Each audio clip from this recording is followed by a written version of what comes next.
өзү мен үйрөнүп жүрөм деп өмүр бою үйрөнүүчү болсок, Аллах Таалага да айтабыз, Алла мен билем деген эмес, мен ушу үйрөнүп жүрүп өттүм мен. Эми ал жазуусу жок, мен билем деп айдагандардын артынан айдагандар дагы сөгөт, кызматкерлер да токтотот. Ошондуктан илим алып жаткан бир тууганыңызга арызданбаш керек. Имам Тирмизи рахматулла алейхи баяндайт, пайгамбарыбыз саллаллаху алейхи вассалам заманасында эки бир тууган бар эле. Бирөөсү кесип кылат эле, дыйканчылыкпы, соодабы, кандайдыр бир кесип менен алектенет эле. Экинчиси дайыма пайгамбарыбыз саллаллаху алейхи вассаламдын жанында жүрүп илим алат эле.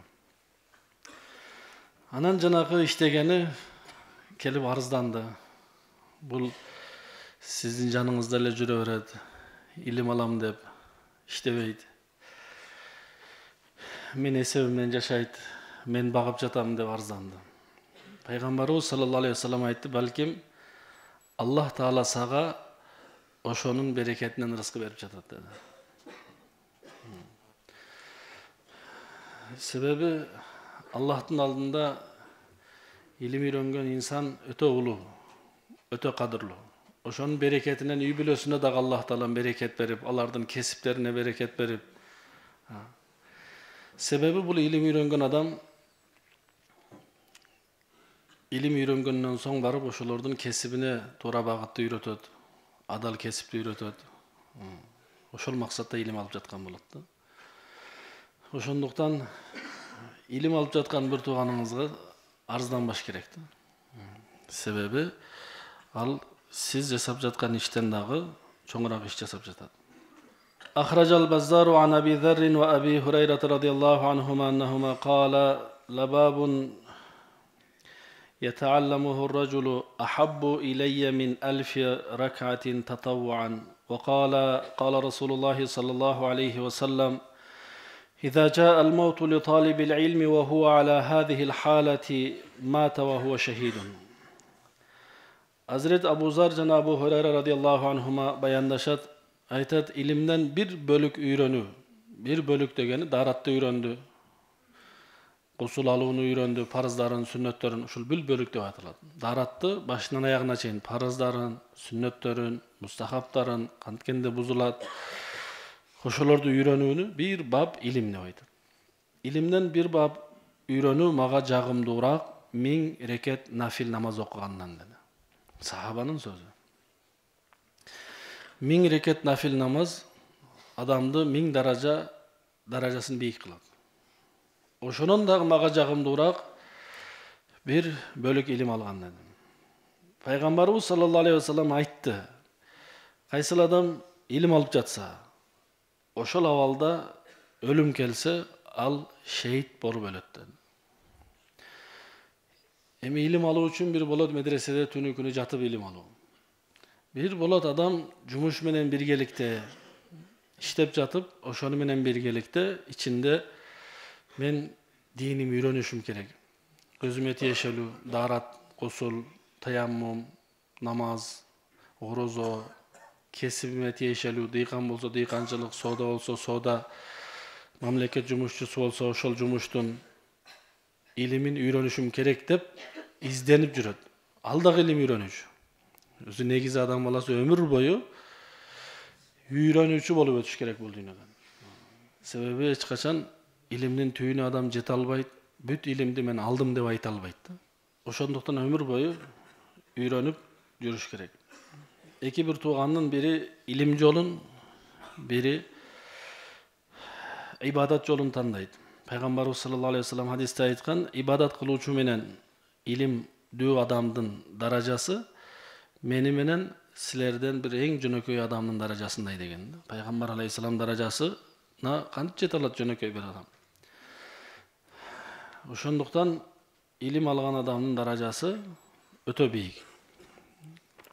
Эки бир тууганын бири ибадат жолун тандап, ошол жасап жаткан ибадатын дагы илимин толук билбей, намаздын дагы илимин кантсе бузулат, кантсе түзүлөт, окуй берет, үңкүргө кирип алып намаз.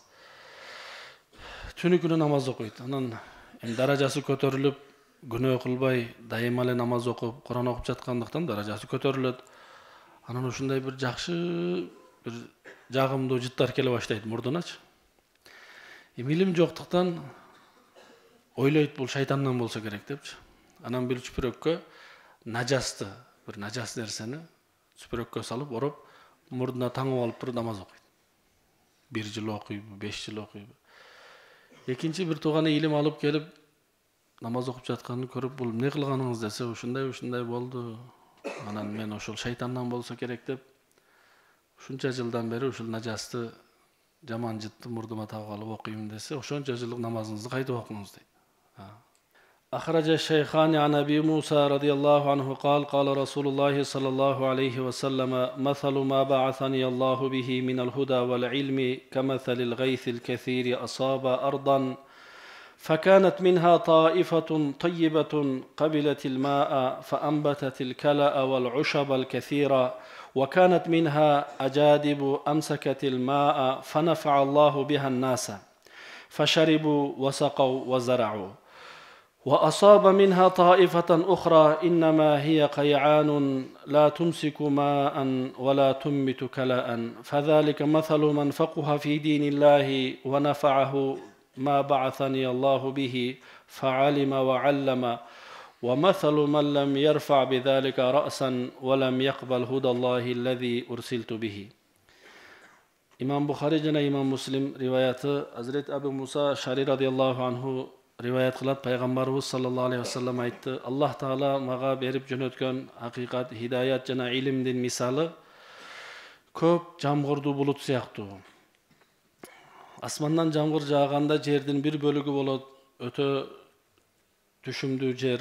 Ошол жерге jamgır жааганда ал жерден чөп, өсүмдүктөр өсүп чыгат. Жана элге пайда болот.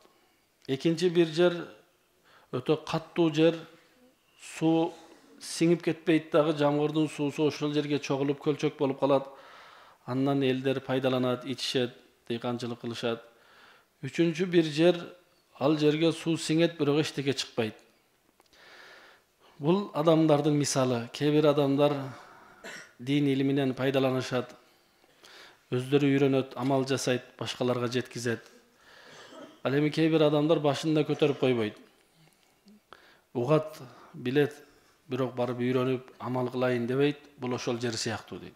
Же сууну сактап бирөөгө көлчөк болуп бербейт, же бирдемке өстүрүп бербейт. Ошондуктан Пайгамбарыбыз саллаллаху алейхи ва саллям Аллах Тааладан ыйык Куранды алып келип, ошону түшүндүрүп берген.